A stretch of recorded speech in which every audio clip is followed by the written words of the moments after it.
Professor Avram Ehrlich.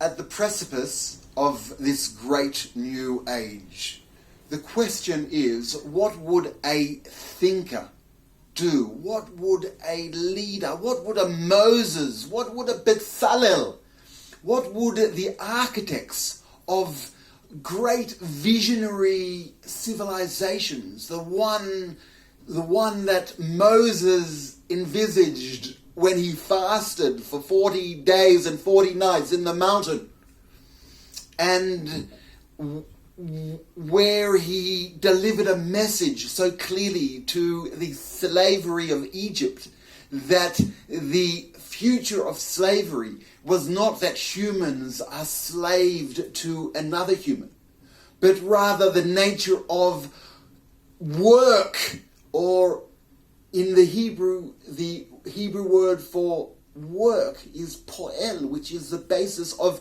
grammar. The conjugation of a verb is a form of labor, is a form of work. That the work that one does is towards God. It's a form of another word, avodah, the ritual which took place in the temple in Jerusalem.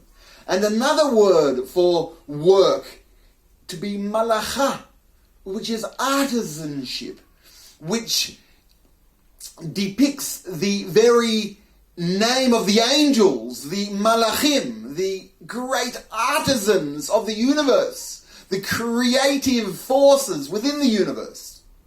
What would be a political philosophy behooving a great period of time? And so one turns to the original text of revolution, the Levitical code, the message of Moses via the Levites.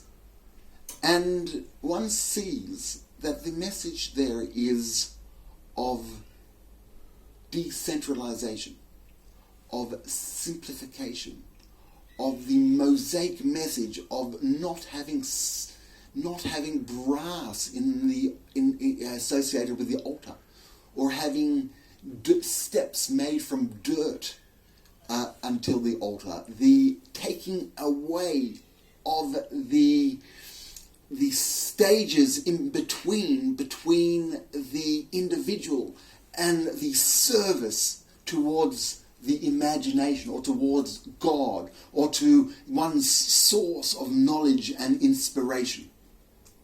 And that knowledge and inspiration would translate in a unique form through hearing and through the expression of voice, and of then later the development of grammar. And the entire conveyance of that vision, which was given over to the Levites, who constructed a Ark of the Covenant, a tent. Within that tent, a ritualized demonstration of the capacities of the society to reach its zenith. And the carrying of this tabernacle nomadically from one civilization to the other, and then reconstructing it into another form.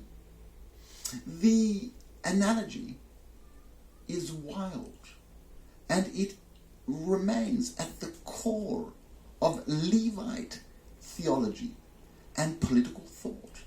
And it is this idea and set of ideas that one can turn to find legitimacy and to find foundation towards the entire rehauling and reconceptualization, not in revolution, not in destruction, but in true insight, as was intended to be within these sets of ideas.